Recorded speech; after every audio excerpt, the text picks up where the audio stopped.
Yes sir. तो question number 35 में बताइए, कोई पॉइंट पे आपको डाउट है तो।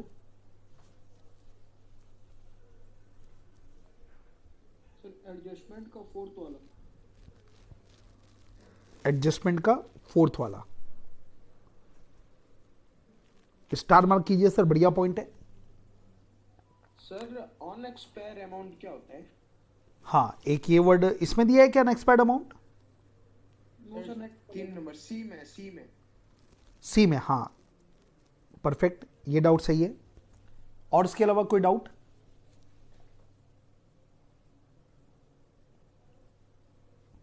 चलिए, 2 पॉइंट मैं कवर कर रहा हूं। सबसे पहले जो ये वर्ड है ना, अनएक्सपायर्ड वर्ड का मतलब होता है प्रीपेड, लिख दो। अनएक्सपायर्ड मतलब जो इस साल एक्सपायर नहीं हुआ, ऐसा खर्चा जो इस साल एक्सपायर नहीं हुआ, हम उसको क्या बोलते हैं? प्रीपेड। पेमेंट कर दिया पर वो खर्चा इस साल एक्सपायर नहीं हुआ, मतलब अगले साल का खर्चा है, it is called prepaid. Shreyansh, इसमें बेटा चैटिंग मत कीजिए आप। Shreyansh Shukla, sorry sir.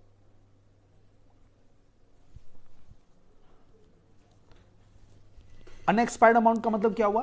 Prepaid, correct. तो अब ये सिंपल है, अगर प्रीपेड है तो उसकी एंट्री क्या बनाते हैं अपन? Prepaid expense account debit to expense account. Expense में माइनस हो जाएगा और प्रीपेड जो आप डेबिट कर रहे हो आपके एसेट में आएगा। क्लियर है? अब जो अगला पॉइंट है ना, लूज टूल्स वाला, इसको नोट कीजिएगा, इसको नोट कीजिएगा लूज टूल्स के बारे में।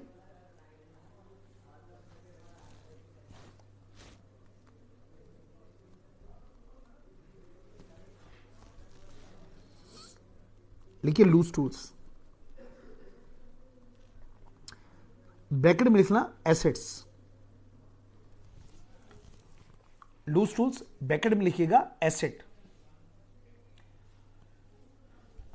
तो जो लूज टूल्स होता है ना, ये हमारे बिजनेस की क्या होती है? एसेट होती है। जो बड़ी बड़ी फैक्ट्री होती है उसमें बहुत सारे टूल्स का इस्तेमाल होता है, वो एक साथ परचेस करके रख लेते हैं, फिर जब जब टूल्स की जरूरत पड़ती है कहीं पर तो वो फैक्ट्री में इशू करते रहते हैं। तो ये हमारे लिए बिजनेस की क्या होती है? एसेट होती है। अब इसकी अकाउंटिंग ट्रीटमेंट समझिए। हमको एक बात मालूम है ना कि जो भी एसेट होती है ना, उसके ऊपर अपन साल के आखिर में डेप्रिसिएशन लगाते हैं, ये मालूम है आपको। तो ये लूज टूल्स जो एक एसेट है, इसका डेप्रिसिएशन लगाने का तरीका थोड़ा सा अलग होता है। वो तरीका क्या है समझिएगा, ठीक है। जैसे आपने मेथड पढ़े होंगे ना, SLM method, WD method, sum of year digit method, production unit method, machine hour rate method, depletion method. तो टूल्स पर डेप्रिसिएशन लगाने का तरीका ही अलग होता है। और वो तरीका क्या समझिएगा, आपको डिफरेंस बताता हूं। जैसे मान लीजिए सर, आप फर्नीचर फिक्चर जो अकाउंट होता है, तो इस पे जब डेप्रिसिएशन लगाते हैं उसका तरीका क्या होता है? सबसे पहले आपको ओपनिंग बैलेंस दिया रहता है। मान लेते हैं 1 लाख रुपए का ओपनिंग बैलेंस है। आपने इस साल कोई फर्नीचर और खरीदा 4 लाख का, तो आपने लिख दिया यहां पे टू कैश 4 लाख रुपए। अब आप क्या लगाते हो? डेप्रिसिएशन। मान लो डेप्रिसिएशन का रेट आपको दे दिया रहता है 10%। और ये जो एसेट है ये भी आपने मान लेते हैं 1 अप्रैल को खरीदा, ये भी 1 अप्रैल का बैलेंस है। तो सीधा 5 लाख के ऊपर आप 10% के हिसाब से क्या लगाओगे? 50,000। और आखिरी में क्या लिखाओगे? Balance carry down. ये बच गया आपका 4,50,000 रुपए। ये होता है सर एक बाकी एसेट पे डेप्रिसिएशन लगाने का तरीका। लेकिन जो लूज टूल्स होता है ना, इसका डेप्रिसिएशन लगाने का तरीका अलग प्रकार का होता है। वो तरीका क्या है समझो आप। कोई भी एसेट में जो तरीका होगा ना सर, वो फॉर्मेट तो सेम होगा। फॉर्मेट सेम होगा मतलब क्या हुआ? डेबिट साइड में 2 चीज आती है, एक आएगा ओपनिंग बैलेंस और एक आएगा, अगर आपने कोई एसेट खरीदा होगा तो टू कैश। क्रेडिट साइड में 2 चीज आएगा, एक डेप्रिसिएशन और एक क्लोजिंग बैलेंस। हाँ, अगर आपने एसेट बेचा है तो अलग बात है, वो भी आएगा क्रेडिट में, लेकिन मैं जनरल अकाउंटिंग की बात कर रहा हूं। तो 2 चीज डेबिट में, 2 चीज क्रेडिट में आएगी। अब मैं इसको कनेक्ट कर रहा हूं। जो लूज टूल्स अकाउंट अपना बनेगा उसमें भी ऐसे ही आएगा। इधर आएगा ओपनिंग बैलेंस, अगर आपने कोई एसेट परचेस किया है, लूज टूल्स खरीदा है, तो आ गया टू कैश। इधर आएगा बाय डेप्रिसिएशन और इधर आएगा बाय बैलेंस कैरिड डाउन। ये 4 चीज इसमें भी आती है सर। लेकिन इसका तरीका क्या है समझना, लूज टूल्स अकाउंट में ओपनिंग बैलेंस तो क्या होता है सर, कोई भी एसेट का ओपनिंग बैलेंस कैसे पता चलेगा? पिछले साल का जो क्लोजिंग बैलेंस हो इस साल का ओपनिंग बैलेंस, ये तो कोई नई चीज है ही नहीं ना। तो ओपनिंग बैलेंस तो आपको ट्रायल बैलेंस वगैरह में दिया रहेगा। टू कैश में क्या आएगा, जितना आपने खरीदा होगा वो आएगा टू कैश, ठीक है। अब लूज टूल्स अकाउंट में डेप्रिसिएशन पहले नहीं लगाया जाता, डेप्रिसिएशन पहले नहीं लगाया जाता। एग्जांपल देता हूं सर, इसका मीनिंग क्या है, मैं जो बोल रहा हूं उसका मीनिंग क्या हुआ। मान लो आपके पास साल के शुरू में 10,000 रुपए के टूल थे, आपने करेंट ईयर में 40,000 रुपए के टूल और खरीद लिए, तो आपके पास टोटल कितने रुपए के टूल पड़े हुए आपके बिजनेस में इस साल? 50,000, ठीक है। अब बिजनेसमैन क्या करता है, टूल्स बहुत छोटे मोटे आइटम होते हैं, तो एक एक के ऊपर डेप्रिसिएशन लगाना संभव नहीं है सर, नॉट पॉसिबल। बिल्डिंग तो एक होती है, फर्नीचर ठीक है, जो भी है पता रहता है अपने को इतने का फर्नीचर है, पर टूल छोटे मोटे इनका एक एक के ऊपर वर्किंग करना पॉसिबल नहीं होता। तो क्या करता बिजनेसमैन मालूम है आपको? बिजनेसमैन क्या करता है, जब 31 मार्च आता ना, तो 31 मार्च को ये देखता है कि मेरे पास कितने रुपए के टूल्स पड़े हुए हैं। वो ये देखता है कि मेरे फैक्ट्री में कितने रुपए के टूल्स पड़े हैं, मतलब उसका वैल्यूएशन करता है। मान लो साल के आखिरी में उसको क्या दिखा कि मेरे पास 35,000 रुपए की वैल्यू के टूल्स पड़े हुए हैं, तो जो साल के आखिरी में जो 35,000 रुपए के टूल्स पड़े ना, ये लिख देता है कि क्लोजिंग बैलेंस है मेरा 35,000 रुपए का।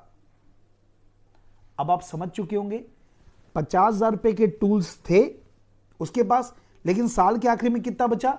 35,000। तो बाकी जो बैलेंसिंग फिगर होता है ना सर, वो क्या लिख देते हैं? डेप्रिसिएशन। और डेप्रिसिएशन मतलब क्या हुआ, वो ये मानते हैं कि इतने रुपए का जो टूल्स है ना, वो इस साल हमारा यूज हो गया, हमारी फैक्ट्री में कंज्यूम हो गया, तो वही तो मेरा खर्चा है ना जो इस साल यूज होगा। मेरे पास टोटल 50,000 का टूल्स था, लेकिन 50,000 में 35,000 का तो पड़ा हुआ है, जो बच जाता है वो एसेट होती है आपकी, लेकिन बाकी 15,000 क्या हुआ, वो इस साल फैक्ट्री में यूज हो गया, तो उसी को नाम क्या दे देते हैं? डेप्रिसिएशन। मतलब टूल्स की जो अकाउंटिंग होती है ना, उसमें बैलेंसिंग फिगर जो होता है ना, वो आपका डेप्रिसिएशन कहलाता है। अब मैंने जो आपको कॉन्सेप्ट दिया ना, उसको मैं यहां पे अप्लाई करता हूं इस क्वेश्चन में, क्वेश्चन नंबर 34 में। ये इंपॉर्टेंट है सर, ध्यान रखिएगा, टूल्स की अकाउंटिंग, ठीक है। 35। अच्छा 35 है क्या? Question number 35। चलिए अब मैं इसी कॉन्सेप्ट को मैं क्वेश्चन में दिखाता हूं आपको। आइए देखो, हाईलाइट कर रहा हूं मैं टूल्स कहां कहां पे, देखो ये देखो, ये दिखा, ये टूल्स 3,000 रुपए दिखा। इसके बाद और क्या लिखा है, हाँ, loose tools valued at 1200 as on 31 March 2018। मतलब 31 मार्च 2018 को अपने पास कितने रुपए का लूज टूल्स था? 1200 रुपए का। आप समझ गए? अपना ईयर एंड कब है, देखो 31 मार्च 2018, ये अपना ईयर एंड है। तो अब मेरे को लूज टूल्स अकाउंट बनाना पड़ेगा।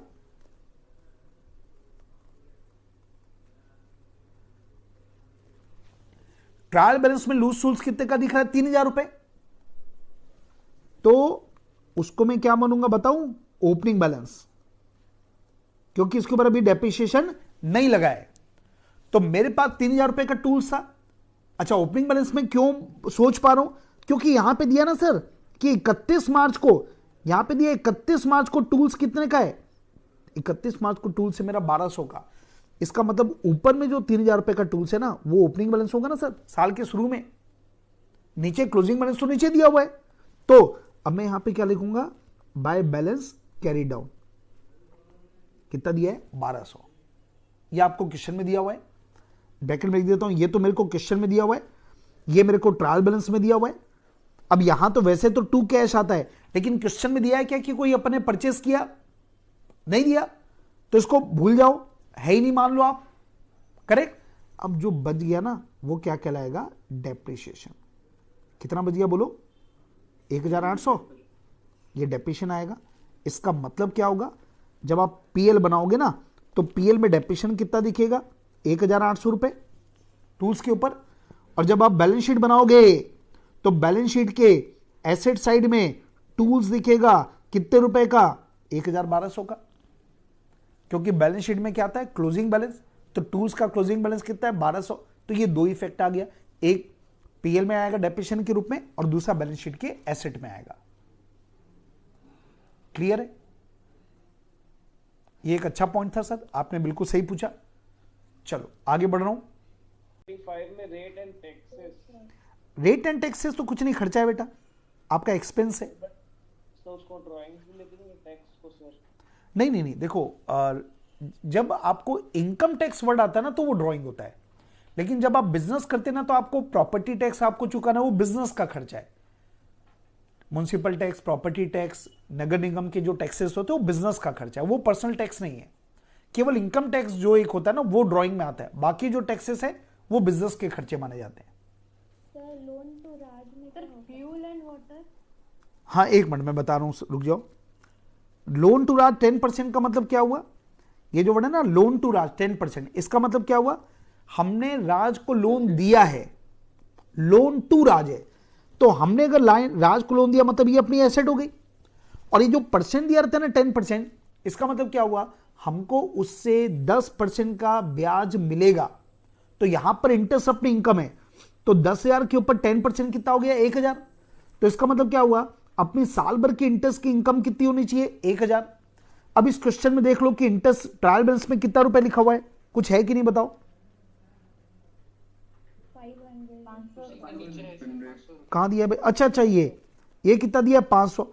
अच्छा इसमें कोई दिया है क्या कि लोन कब दिया अपन ने, नहीं दिया, नहीं दिया ना, तो मैं क्या मानूंगा, एडजस्टमेंट एंट्री टाइप से बन रहा है। हाँ ये हिडन एडजस्टमेंट कहलाता है। सुनो मेरी बात, इसको क्या बोलते हैं, हिडन एडजस्टमेंट। हिडन एडजस्टमेंट का मतलब क्या होता है, ये देखो ये तो क्लियर कट एडजस्टमेंट है, आपको बता रहा है, पर जब ये जो चीजें होती है ना जो आपको बताया नहीं जाएगा बल्कि आपको समझना पड़ेगा, इसको बोलते हैं हिडन एडजस्टमेंट।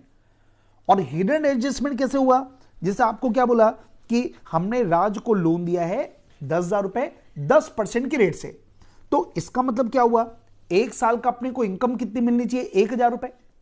अब लोन की डेट जब नहीं दी रहती ना तो हम क्या मानते हैं, साल के शुरू में दिया होगा, ये एज्यूम कर लेंगे, तो 1,000 रुपए का इंटरेस्ट की मेरी इनकम आनी चाहिए। लेकिन यहां पे इंटरेस्ट कितना दिख रहा है, 500, और ट्रायल बैलेंस में 500 दिख रहा है, मतलब क्या हुआ, मैंने इनकम 500 ही रिकॉर्ड की है, तो 1,000 रुपए की इनकम थी, उसमें 500 का इंटरेस्ट तो मेरे को मिल चुका है। तो इसका मतलब क्या हुआ, बाकी जो 500 है, आप बता सकते हैं इस बचे हुए 500 को क्या बोलेंगे, हाँ अक्रूड इंटरेस्ट। इनकम के लिए अपन अक्रूड वर्ड यूज करते हैं और एक्सपेंस के लिए अपन आउटस्टैंडिंग वर्ड यूज करते हैं, ध्यान रखिएगा प्लीज। इनकम जो नहीं मेरे को मिलनी थी पर नहीं मिलती ना, उसको क्या बोलते हैं, accrued income, income due but not received. और खर्चा जो है ना जो मेरे को पे करना था पर मैंने पे नहीं किया, उसको बोलते हैं आउटस्टैंडिंग एक्सपेंसेस। ठीक है, तो ये जो 500 रुपए ना ये हिडन एडजस्टमेंट है, तो मेरे को 500 रुपए की एंट्री पास करना पड़ेगा। और ये 500 की एंट्री क्या होगी बताऊं आपको, accrued interest account debit to interest account. ये एंट्री याद है कि आप लोग को ऐसा करते थे अपन, मैं अक्रूड इंटरेस्ट को डेबिट क्यों कर रहा हूं, क्योंकि मेरे को किसी से इंटरेस्ट लेना है, तो ये मेरी एसेट है, तो ये जो अक्रूड इंटरेस्ट आपने डेबिट किया ये कहां जाएगा, बैलेंस शीट के एसेट में।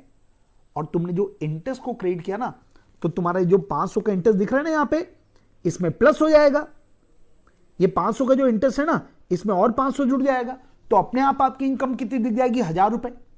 इंटरेस्ट को क्रेडिट कर रहे हो, इनकम को क्रेडिट करने से इनकम बढ़ती है, तो 500 पहले से दिख रहा है, 500 आपने और क्रेडिट कर दिया, तो कुल मिला के इसका इफेक्ट क्या हुआ, हमारे बैलेंस शीट में अक्रूड इंटरेस्ट दिखेगा, एसेट साइड में 500 रुपए क्योंकि हमको लेना है किसी से, और हमको इनकम में कितना दिखेगा, 1,000 रुपए, 500 प्लस 500।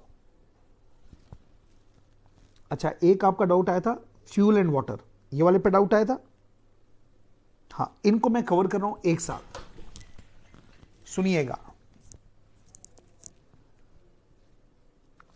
एक ये वाला पॉइंट हो गया, और इधर जो मैंने स्टार मार्क किया, अब जरा इसका मीनिंग समझना।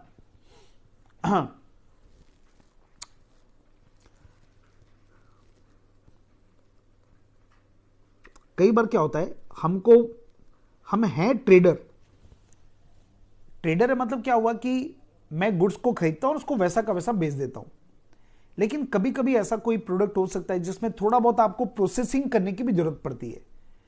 एकदम खरीद के सेम टू सेम नहीं बेचते, पूरी तरीके से बनाते भी नहीं हो, लेकिन थोड़ा बहुत प्रोसेस करके उसको आप बेचते हो, मान लो। तो ऐसे केस में क्या होगा, ट्रेडिंग अकाउंट में अपन कौन से आइटम डालते हैं मालूम? अपन वो सारे आइटम ट्रेडिंग अकाउंट में डालते हैं जो गुड्स को सेलेबल बनाने तक करना जरूरी है। समझ गए आप? तो अगर मैं मान लो मैं ट्रेडर हूं, तो जब मैं ट्रेडर हूं तो ये मेरी शॉप हो गई और मैंने एक छोटी सी एक फैक्ट्री डाल के रखी है। ये मेरी छोटी सी एक फैक्ट्री है जहां पे मैं गुड्स को खरीदता हूं और खरीदने के बाद ना उसमें थोड़ा सा प्रोसेस करता हूं।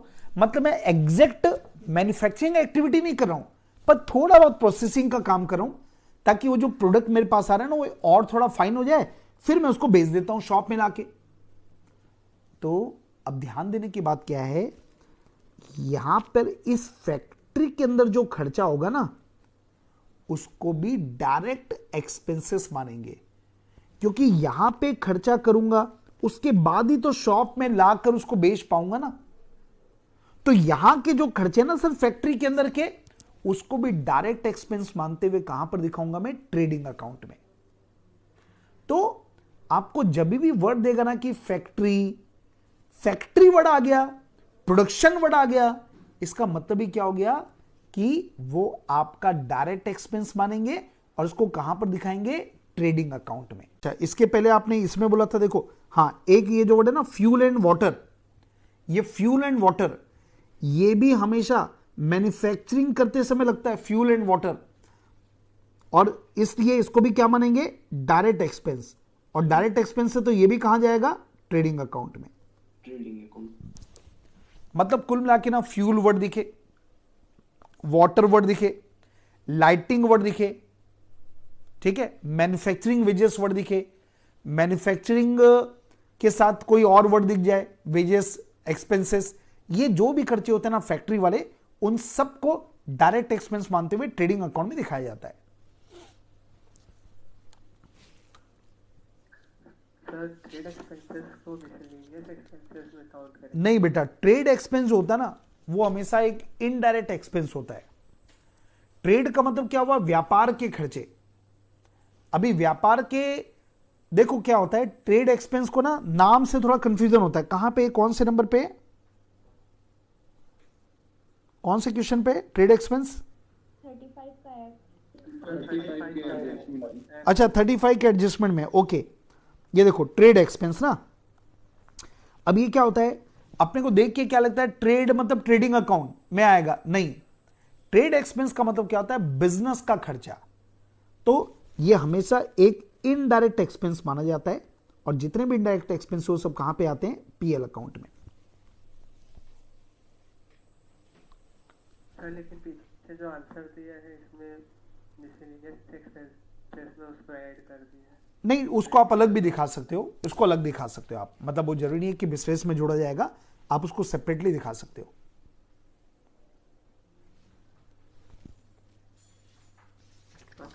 ठीक है, यस हाँ ठीक है सर, ये दोनों को स्टार मार्क कर लो, ये भी अच्छा पॉइंट है। पॉइंट नंबर 5 देखो क्या लिखा है, motor car is use partly for business and partly for personal purpose of proprietor. आपको बोला जो मोटर कार है वो बिजनेस में भी यूज हो रही है और अपने परिवार को, बीबी बच्चों को घूमने भी लेके जाता है, ये दोनों जगह यूज कर रहा है, घर पे भी कर रहा है, दुकान में भी यूज कर रहा है। ठीक है, अब क्या हुआ, so half of the car depreciation is to be charge to proprietor account. तो आपको ये बोला वो जो गाड़ी घस रही है ना, तो आधा तुम घर काम के लिए भी घसा रहे हो उसको, आधा बिजनेस के लिए यूज हो रहा है। तो एक बात बताओ, घर काम के लिए अगर गाड़ी को घसाओगे तो उसका खर्चा भी तुमको क्या बिजनेस में क्लेम होगा क्या? नहीं होना चाहिए भाई, बिजनेस में तो बिजनेस का खर्चा होना चाहिए, ये तो उसका घर का खर्चा है। तो आपको क्या बोला, जो डेप्रिसिएशन है ना, डेप्रिसिएशन को आपको 2 पार्ट में डिवाइड करना है, मतलब आधा अपने लिए यूज हो रहा है। तो इसका मतलब क्या हुआ, एक मिनट देखो तो बड़ा, कार कितने का है बताओ, ये है मोटर कार 20,000, ठीक है सर।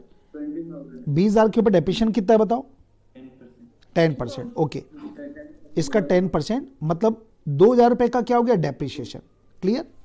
अब देखो अगर ये नीचे एडजस्टमेंट नहीं होता ना, तो ये पूरा का पूरा 2,000 रुपए में कहां डालता? पीएल अकाउंट में, करेक्ट। लेकिन अब आपको क्या बोला, ये जो 2,000 रुपए घसेगा तो गाड़ी 2,000 ही घसेगा, लेकिन आधा घर के काम के लिए घस रहा है और आधा बिजनेस के काम के, तो बिजनेस के काम के लिए अगर घसेगा तो ये तुम्हारा बिजनेस का एक्सपेंस कहलाएगा और इसको अपन क्या बोलते हैं? डेप्रिसिएशन।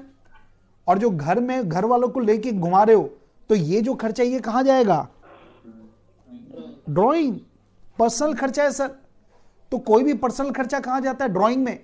मतलब तुम्हारी एंट्री क्या पास होगी? नहीं नहीं नहीं नहीं, drawing debit, depreciation debit to motor car. Motor car तो 2,000 से घसेगा ना, उसकी वैल्यू तो 2,000 से कम होगा, करेक्ट। ये एंट्री पास होगा। तो अब आप समझ गए, ड्राइंग 1,000 रुपए से बढ़ जाएगा, डेप्रिसिएशन 1,000 रुपए जो डेबिट किया वो पीएल में जाएगा तुम्हारे, और मोटर कार में से 2,000 माइनस होगा। 1,000 माइनस मत कर देना, 2,000 माइनस करना पड़ेगा। अपनी कार तो 2,000 रुपए से घस गई ना। Yes sir. अच्छा पॉइंट है, गुड। अच्छा, मैंने फाइनल अकाउंट का वो डाल दिया है, मेरा रिवीजन लेक्चर।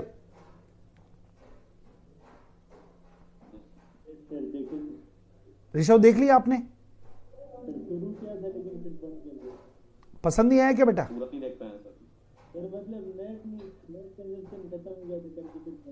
अच्छा, मतलब ऐसा तो नहीं ना कि पसंद नहीं आ रहा इसलिए बंद कर दिया, ऐसा तो नहीं हुआ? पसंद आ रहा, ठीक है। फिर आज का टारगेट कर लेना, आज कल में उसको जरूर से देख लेना। और मे भी मेरे को लगता है हो सकता है अगर उसमें मैन्युफैक्चरिंग अकाउंट का भी अगर होगा ना तो उसको रोक देना ना, उसको मत देखना। जितना जो अपन ने ट्रेडर वाला किया उसको कंप्लीट कर लेना। चलो, ये अच्छा पॉइंट था।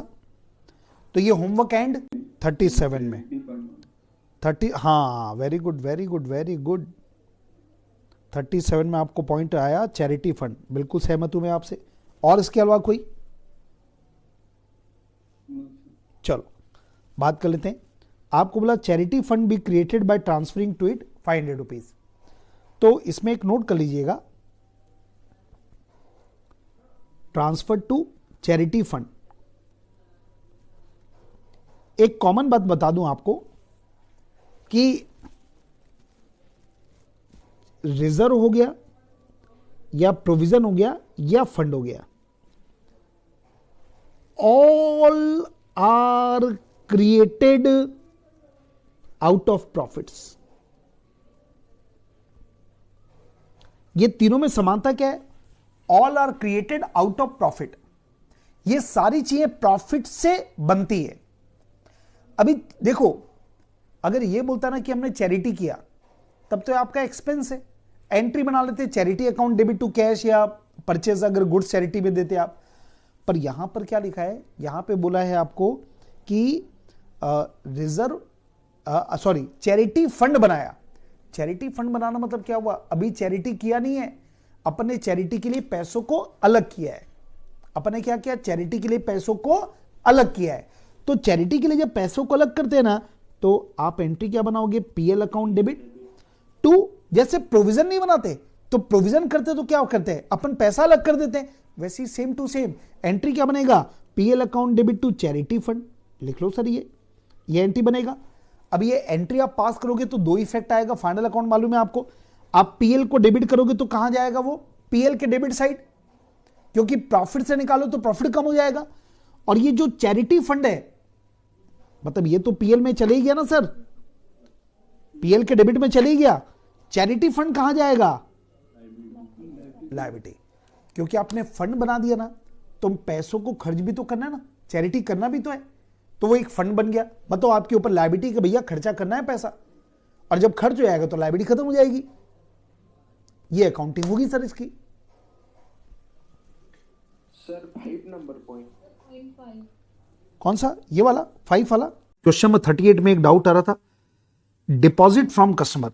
देखो नाम में लिखा है कि डिपॉजिट फ्रॉम कस्टमर, मतलब कस्टमर से डिपॉजिट मिला, तो कस्टमर का पैसा हमारे पास पड़ा है, तो ये हमारी लायबिलिटी हो गई।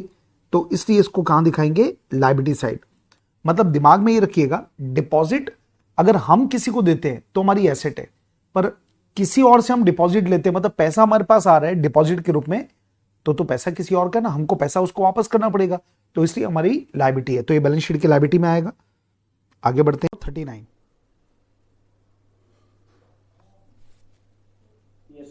हाँ बताइए।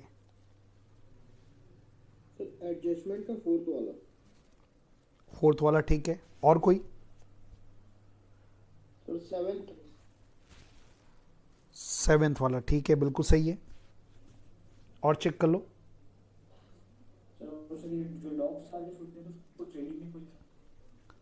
हाँ, एक वर्ड है डॉग चार्जेस, एक वर्ड है ऑक्ट्राई, है ना, ठीक है, बिल्कुल सही है।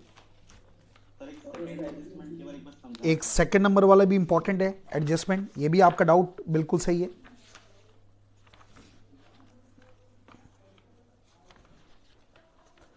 बस इतना ही पॉइंट है। चलो वन बाय वन स्टार्ट कर रहा हूं मैं। अच्छा, इसमें एक ये भी वर्ड है, चलो मैं स्टार्ट करता हूं वन बाय वन। देखो, एक बात तो ये हमको मालूम है कि जब भी फैक्ट्री वर्ड आएगा तो उस खर्चे को अपने को क्या एज्यूम करना है, डायरेक्ट एक्सपेंस। तो इस वजह से ये वाला कहां चले गया, ट्रेडिंग में। पहली बात, कल भी अपन ने बात कर लिया था इस मैटर पे। अच्छा, अब आइए, ये दो वर्ड है, एक है ऑक्ट्राई और एक है डॉग चार्जेस। अभी जो ऑक्ट्राई वर्ड है ना, सही माने में ऑक्ट्राई ड्यूटी खत्म हो चुकी है। ये एक टैक्स था। ये टैक्स कब आता था, जब आप गुड्स परचेज करते थे, उस समय आपको टैक्स पे करना पड़ता था। तो आपको मालूम है कि परचेज के ऊपर कोई भी टैक्स होगा उसको क्या मानेंगे, डायरेक्ट टैक्स। तो इस वजह से ये कहां पर आएगा, ट्रेडिंग में। लेकिन अब के जो क्वेश्चन आएगा ना, उसमें ऑक्ट्राई वर्ड नहीं आएगा आपको, क्योंकि ये एक्चुअल में ऑक्ट्राई ड्यूटी खत्म हो चुकी है। लेकिन ये पहले के क्वेश्चन है ना, इसलिए वर्ड आपको दिख रहा है। तो खैर फिलहाल आप ये मान लो कि टैक्स परचेज के ऊपर है, तो ये आएगा। अब ये जो डॉग चार्जेस है ना, ये लिख लेना। ये क्या होता है सर, जब आप गुड्स को इंपोर्ट करते हो, जब आप गुड्स को कहीं बाहर की कंट्री से मंगवाते हो, तो पोर्ट पे आपका आता है गुड्स, आपका गुड्स पोर्ट पे आता है, तो वहां पे जो चार्जेस लगते हैं ना, वो डॉग चार्जेस है। तो ये भी इंपोर्ट से रिलेटेड है, मतलब गुड्स हम खरीद रहे हैं उससे रिलेटेड है। तो आपको एक बात तो मालूम है ना कि परचेस और परचेस से रिलेटेड जितना भी खर्चा होगा, सबको क्या मानते हैं, डायरेक्ट एक्सपेंसेस। तो इसलिए ये भी कहां पर आएगा, ट्रेडिंग में। अभी आप लोग को करना क्या चाहिए, सुनिएगा। आप लोग का ना, ये जो भी थोड़े से नए टाइप के नाम आ रहे हैं ना, ये सबको कॉन्सेप्ट कॉपी में लिख दो। हो सकता है कि ऐसे 15-20 आपको नाम आएंगे, तो वो 15-20 नाम को लिख देना कि ये डॉग चार्जेस ट्रेडिंग में आएगा। फैक्ट्री वाले अपने बहुत नाम दिया था, वो ट्रेडिंग में आएगा। ये एक नया आ गया, डॉग चार्जेस ट्रेडिंग में आएगा। तो ये आप उसमें लिख दोगे ना, तो जितने भी थोड़े डिफरेंट नाम है वो सब आपके कॉन्सेप्ट कॉपी में रहेंगे, तो आपको कभी भी कंफ्यूजन नहीं होगा। और हमेशा उसको 2-3 बार रिवाइज कर लोगे ना, तो दिमाग में आपके बैठ जाएगा। तो ये हो गया सर। अब मैं इधर आता हूं, सेकंड नंबर देखो क्या लिखा है, क्वेश्चन नंबर 38 का सेकंड नंबर देखो। आपको लिखा है पेमेंट वाउचर फॉर अप्रैल 2018। देखो हमारा ईयर एंड कब है, 31 मार्च 2018। तो आपको क्या बोल रहा है, जो 2018 अप्रैल का जो पेमेंट वाउचर था, ये पेमेंट वाउचर क्या होता है मालूम आपको? देखो, वाउचर मतलब एक तरीके से सोर्स डॉक्यूमेंट की बात करें तो बिजनेस में पैसा आता भी है और बिजनेस में पैसा जाता भी है। तो ये मान लो कि बिजनेसमैन दो टाइप के वाउचर्स बनाता है, एक रिसीट वाउचर, एक पेमेंट वाउचर। इसका मतलब क्या हुआ, जब पैसा मेरे पास आएगा, एक्सेल में जब पैसा आएगा ना, तो एक्सेल एक वाउचर में लिखता है उसको कि इतना पैसा इससे मिला, वो होता है रिसीट वाउचर। और एक जब एक्सेल कहीं पर भी पेमेंट करेगा ना, तो उस समय जो वाउचर लिखता है कि मैंने इसको पेमेंट किया, ये इस मैटर पे पेमेंट किया, वो जो वाउचर रहेगा उसको क्या बोलते हैं, पेमेंट वाउचर। तो हम किसी को पेमेंट कर रहे हैं सर, नाम से कंफ्यूज मत होना।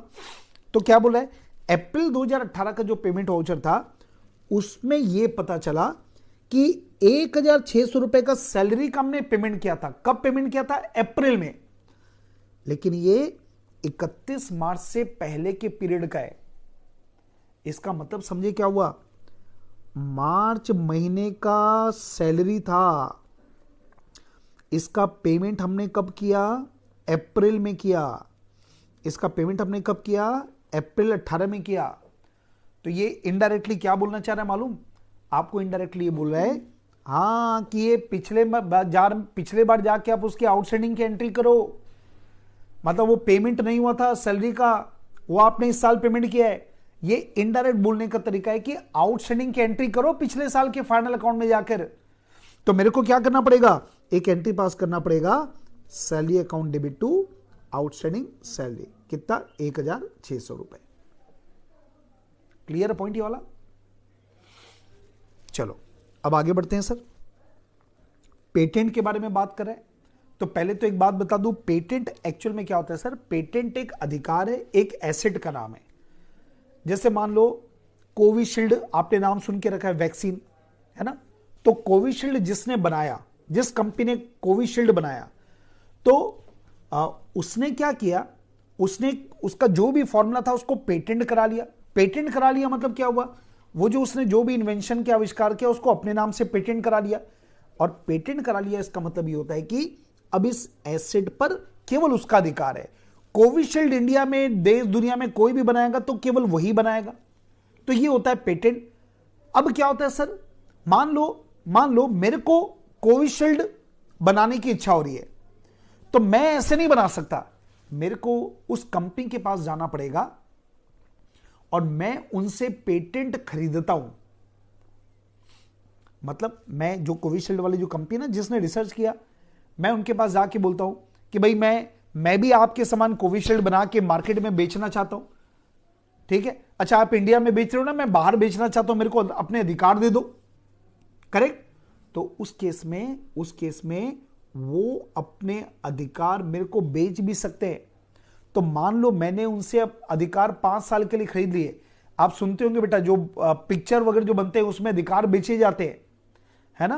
पहले जितने भी अपने थिएटर से उनको बेचते हैं, बाद में म्यूजिक का राइट किसी को बेचते हैं, फिर वो प्राइम वीडियो को बेचते हैं, नेटफ्लिक्स को बेचते हैं, सब अधिकार बेचकर कमाई होती है। तो ये जो पेटेंट है ना, ये पेटेंट मतलब मैंने अपने नाम से आविष्कार रिजर्व करा लिया। अब अगर मैंने वही एग्जांपल लिया कि मेरे को कोविशील्ड बनाना है तो मेरे को उससे अधिकार खरीदने पड़ेंगे। मान लो उसने क्या किया, बोला 5 साल तक का बना सकते हो लेकिन आपको 5 करोड़ देना पड़ेगा। तो मैंने क्या किया, उसको 5 करोड़ रुपए देकर उनसे 5 साल के लिए कोविशील्ड बनाने के अधिकार खरीद लिए। तो ये जो मैंने 5 करोड़ रुपए खर्चा किया ना, ये मैं एंट्री क्या पास करूंगा मालूम? मैं एंट्री पास करूंगा patent account debit to cash या बैंक। मैंने पेमेंट किया, उसके बदले में मेरे को क्या मिला? पेटेंट। तो ये पेटेंट मेरे लिए क्या है? एसेट है। अब मेरे को ये मालूम है ना कि ये एसेट कितने साल तक है? 5 साल। अब एक बात बताओ, आपने 5 करोड़ रुपए पेमेंट किया, आपने 5 करोड़ का पेमेंट किया, इसका फायदा कितने साल तक मिलेगा? 5 साल। भाई 5 साल तक आप कोविशील्ड बना के बेच के पैसे कमाओगे। तो ये जो 5 करोड़ का जो तुमने परचेस किया है, ये पेटेंट तो तुम्हारी एसेट है ना, पर ये एसेट क्या जिंदगी भर रहने वाली है क्या? नहीं, 5 साल। तो आप क्या करोगे बताऊं? आप इसके ऊपर डेप्रिसिएशन 5 साल के लिए लगाओगे, मतलब हर साल का डेप्रिसिएशन क्या होगा? 1 करोड़। जो पेटेंट होता है ना उसको क्या बोलते हैं मालूम? Intangible asset. इनटेंजिबल एसेट का मतलब क्या हुआ? ऐसी एसेट जो दिखाई नहीं देती। आप सोचो, मैं अगर 5 करोड़ की बिल्डिंग खरीदूंगा, आप बोलोगे सर 5 करोड़ रुपए का क्या खरीदा? मैंने बोला देखो ये बिल्डिंग खरीदा, मैंने 5 करोड़ का एक अधिकार खरीदा है। तो आप बोलोगे क्या सर 5 करोड़ का आप बताओ 5 करोड़ की क्या चीज है आपके पास? मैं बोलूंगा कुछ नहीं है, बस अधिकार है। अधिकार दिखाई थोड़ी देता है, इसलिए उसको क्या बोलते हैं? Intangible asset. लेकिन अपने को अधिकार मिला, उसका मैंने पेमेंट किया भाई 5 करोड़ रुपए, तो उसकी वैल्यू कितनी है सोचो आप। तो अब जैसे बाकी एसेट को अपन डेप्रिसिएशन लगाते ना, वैसे ये भी अधिकार को खत्म करना पड़ेगा, वो एक समय में खत्म होने वाले ना, तो उसके ऊपर भी डेप्रिसिएशन लगता है। लेकिन उसको क्या बोलते हैं मालूम? हम उसको राइट ऑफ कर रहे हैं। मैं कितने साल में राइट ऑफ करूंगा? जितने साल के लिए मेरे को अधिकार मिला। तो 5 करोड़ रुपए देकर मैंने 5 साल के लिए अधिकार मेरे को मिल गया, तो हर साल में 1-1 करोड़ रुपए क्या करूंगा? राइट ऑफ करूंगा। राइट ऑफ करने का मतलब क्या होता है मालूम?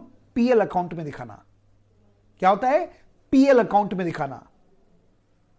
आप सोचो ना भाई, क्या 5 करोड़ रुपए ये पूरा मैं 1 साल के पीएल में दिखा दूं क्या? गलत हो जाएगा।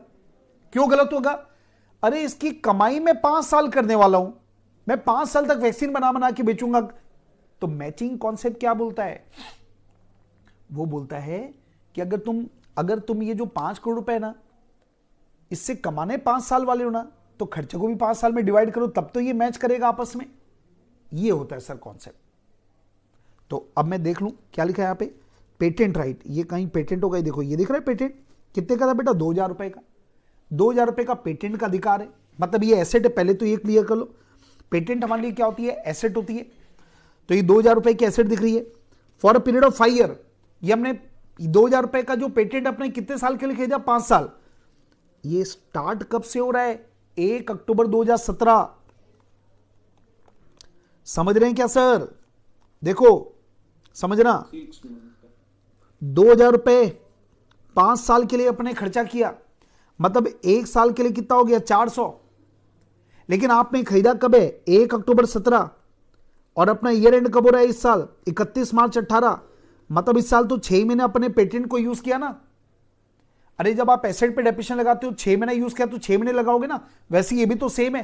तो इंटू 6/12 तो कितना हो गया? 200। ये जो 200 रुपए ना, ये आपको कहां दिखाना पड़ेगा? पीएल अकाउंट में। ये एक प्रकार का क्या हो गया? डेप्रिसिएशन। ठीक है, तो आप क्या करोगे? पीएल अकाउंट में 200 रुपए दिखा देना, लेकिन डेप्रिसिएशन की जगह लिखते हैं patent return of, right of किया, खत्म किया। और तुम्हारी बैलेंस शीट में कैसे दिखेगा? 2000 में 200 रुपए आपने पीएल में डाल दिया, मतलब खत्म कर दिया, मतलब राइट ऑफ कर दिया। और बाहर में कितना दिखेगा? 1800। Clear point? और इसके बाद 7 नंबर में आपका डाउट है, ये देखो एक वर्ड लिख रहा है provide interest on mortgage loan at the rate of 12% per annum for 3 month. ये जो वर्ड आ रहा है ना सर, आपको एडजस्टमेंट दे रहा है। और एडजस्टमेंट में क्या लिखा है? जो मॉर्गेज लोन आपने लिया है ना, उसका 12% पर एनम का इंटरेस्ट का रेट है, उस पे 3 महीने का इंटरेस्ट प्रोवाइड करो। मतलब अभी तक 3 महीने की इंटरेस्ट की एंट्री पास नहीं हुई है, एंट्री पास करो। तो देखो लोन कितने का है? ये दिख रहा है 30,000 रुपए, 30,000 का लोन दिख रहा है आपको। तो क्या होगा? 30,000 इंटू 12%। आपको बोला 3 महीने का इंटरेस्ट प्रोवाइड करो। मतलब हो सकता है कि लोन तुमने जनवरी में लिया होगा, तो जनवरी, फरवरी, मार्च 3 महीने का इंटरेस्ट मेरे को लगाना है, प्रोवाइड करना है। तो ये जो इंटरेस्ट है कितना है भाइयों? 900। ये क्या आ गया? इंटरेस्ट। इसके एंट्री पास कर लो, interest account debit to outstanding interest. या आपके पीएल में आ जाएगा 900 रुपए, इधर लायबिलिटी में आ जाएगा। क्लियर?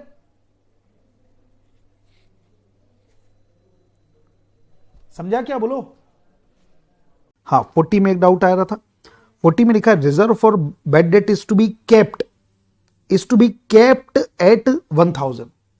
देखो इसका मतलब क्या हुआ? हमको जो provision for bad debt, reserve और प्रोविजन का मतलब एक ही है, हमको 1000 रुपए रखना है। तो 1000 रुपए रखना है, इसका मतलब क्या हुआ मालूम है आपको? ये आपको पीडीडी का क्लोजिंग बैलेंस दिया है। क्लोजिंग बैलेंस क्या है कि इतने रुपए का, क्लोजिंग बैलेंस का मतलब ही क्या होता है? इतने रुपए का प्रोविजन अपने को रखना है साल के आखिरी में। तो यही बोला है, मतलब ये क्लोजिंग बैलेंस है। तो अब क्या करोगे? आप पीडीडी अकाउंट बना लो। ठीक है, इसमें देखिए ये आपको दिख रहा है 1000 रुपए, ये ट्रायल बैलेंस में दिया, मतलब ओपनिंग बैलेंस। ओपनिंग बैलेंस आ गया 1000 रुपए। फिर डेबिट में क्या आ जाता है? Bed date. देखो ये बेड डेट आपको दिख रहा है 500 रुपए, ये डेबिट में लिख दो। और जो क्लोजिंग बैलेंस है वो यहां पे आपको दे दिया सीधा सीधा 1000 रुपए। तो बैलेंसिंग फिगर कहां चले जाएगा? पीएल में। तो अब पीएल में आंसर में प्रेजेंटेशन जो भी दिया होगा, आप क्या करना? पीएल में सीधा सीधा 500 रुपए लिख देना टू पीडीडी, है ना। जो पीएल अकाउंट बनेगा ना, उसके डेबिट में लिख देना टू पीडीडी, जैसे अपन क्लास में करते हैं। ये आ गया 500 रुपए।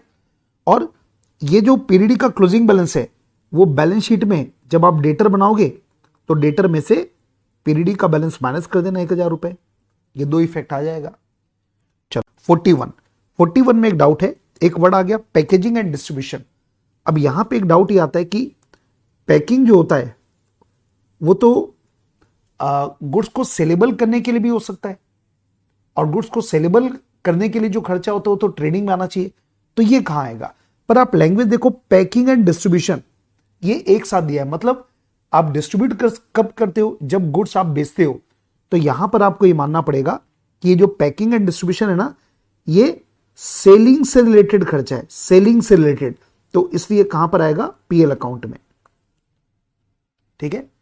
डिस्ट्रीब्यूट करना मतलब भाई गुड्स को डिस्ट्रीब्यूट कब करोगे, जब बनेगा, कस्टमर तक पहुंचाने के लिए डिस्ट्रीब्यूशन का खर्चा किया जाता है। तो मान लो मेरे को यहां से बॉम्बे गुड्स भेजना है, तो पैकिंग का मतलब क्या हो गया, मैं ट्रक से गुड्स भेज रहा हूं तो मैं उसको कार्टून में पैक करूंगा, तो कार्टून में पैक उसको मैं सेफ्टी के हिसाब से भेज रहा हूं, सेलेबल कंडीशन में बनाने के लिए जरूरत नहीं, हो तो बना हुआ है, उसको मैं बॉक्स में पैक करके भेज रहा हूं ताकि रास्ते में कोई प्रॉब्लम नहीं हो। तो ऐसे खर्चे आपके इनडायरेक्ट एक्सपेंस है, क्योंकि सेलिंग से रिलेटेड है, तो ये कहां जाएगा, पीएल में। 41 में कोई doubt? Sir F point adjustment का पॉइंट नंबर एफ, ठीक है। उसके अलावा और कुछ? और सर ई पॉइंट नंबर ई, चलो ठीक है, ये भी थोड़ा बहुत डाउट आ सकता था, ओके चलेगा। और इसके अलावा कोई? No sir. चलो 2 पॉइंट के ऊपर डिस्कशन कर लें। आइए पहले मैं ले रहा हूं पॉइंट नंबर ई, क्या लिखा देखो आप, remuneration of ₹1000 paid to Manohar Singh. हमने मनोहर सिंह को रेम्युनरेशन पे किया, अ टेम्पररी एम्प्लॉय, जो कि हमारा एम्प्लॉय था, debited to his personal name. एक बात बताइए, ये तो आपका एम्प्लॉय है ना, अगर आप एम्प्लॉय को रेम्युनरेशन पे करते हो तो सही एंट्री क्या बनना चाहिए था, आपको डेबिट करना था सैलरी को। आपने गलती से क्या लिखा, पर्सनल नाम को डेबिट कर दिया। पर्सनल नाम का मतलब क्या हुआ, आपने डेबिट कर दिया, मनोहर सिंह को डेबिट कर दिया, ये गलती हो गई। अब रेक्टिफाई करोगे तो क्या एंट्री पास करना पड़ेगा, सैलरी डेबिट करना था, डेबिट कर दो टू मनोहर सिंह, ठीक है ना, ये एंट्री पास करोगे 1000 रुपए से। अब इसका इंपैक्ट सोचो, पहला तो तुमने सैलरी को डेबिट किया, तो देखो कहीं सैलरी होगा ना, ये सैलरी में 1000 रुपए जुड़ जाएगा, पहला इफेक्ट आ गया। और दूसरा इफेक्ट, आपने मनोहर सिंह को क्रेडिट किया 1000 रुपए, तो देखो ट्रायल बैलेंस में मनोहर सिंह दिख रहा है क्या, ये देखो 1000 रुपए दिख रहा है, तो आप क्रेडिट करोगे तो क्या हुआ, ये 1000 माइनस हो जाएगा, इसका मतलब मनोहर सिंह का जो बैलेंस है वो 0 हो जाएगा, तो कहीं नहीं आएगा, वो तो गलती से हमने डेबिट करके रखा था तो ट्रायल में आया था। तो अब ये मनोहर सिंह का बैलेंस 0 हो गया, मतलब ये इसका बैलेंस कहीं पर भी नहीं आएगा। Clear point?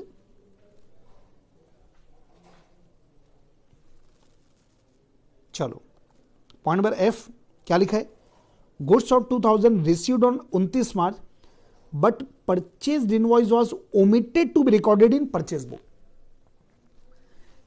हमको 29 मार्च को गुड्स मिल गया, तो अगर गुड्स मिल गया, इनवॉइस मिल गया आपको, तो आपको तो एंट्री करना था ना, पर आपने एंट्री नहीं किया परचेज बुक में, तो एंट्री कर दो। एंट्री क्या पास करोगे, purchase account debit to creditor, तो परचेस में प्लस हो जाएगा, क्रेडिटर में भी प्लस हो जाएगा। क्लियर है पॉइंट? नंबर देखो, इसमें कहां पे डाउट है बताइए, कौन सा वाला,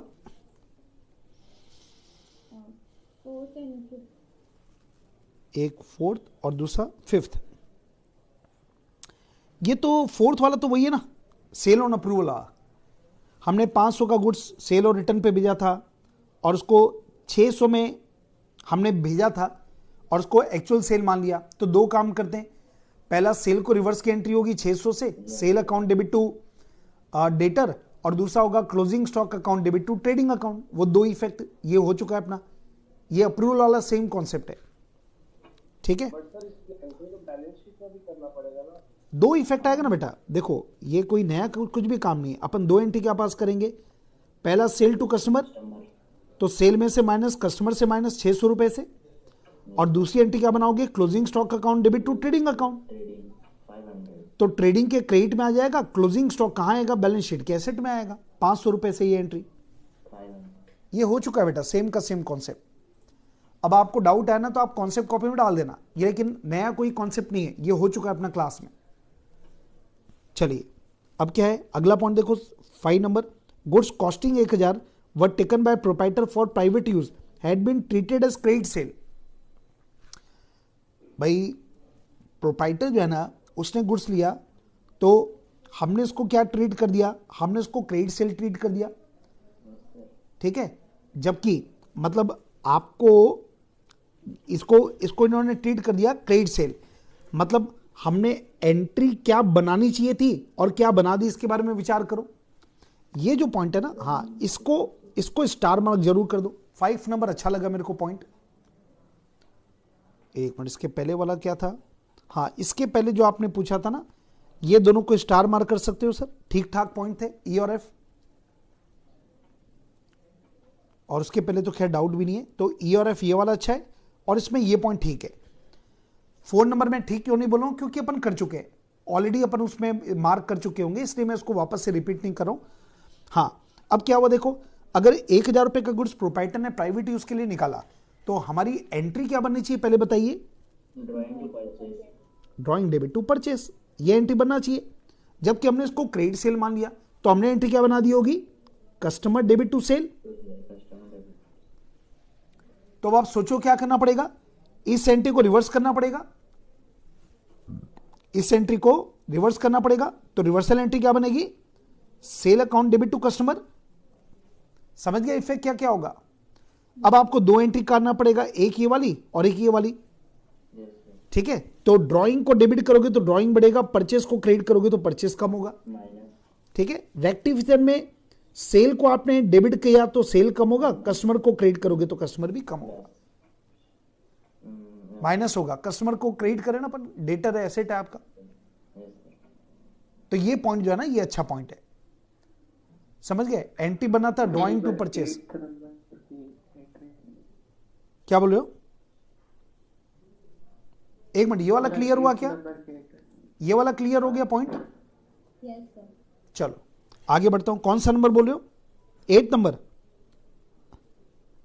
ये सेम टू सेम कल आया था, सेम टू सेम। आपको बोला कि 6 महीने का इंटरेस्ट प्रोवाइड करो, मतलब 6 महीने के इंटरेस्ट की एंट्री करो, खत्म। हाँ, कल 3 महीने था, आज 6 महीने, बस इतना ही फर्क है। इसमें एक्रूड का कुछ नहीं है, एक्रूड इंटरेस्ट नहीं, लोन पे इंटरेस्ट तो अपने को देना पड़ेगा ना।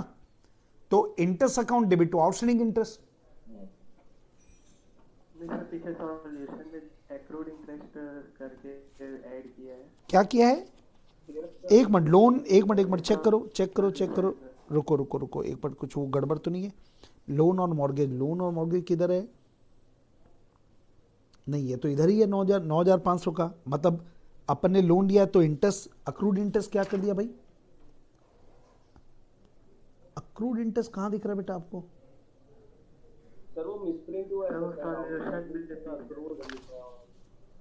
अच्छा, सॉल्यूशन में कुछ गलत है क्या?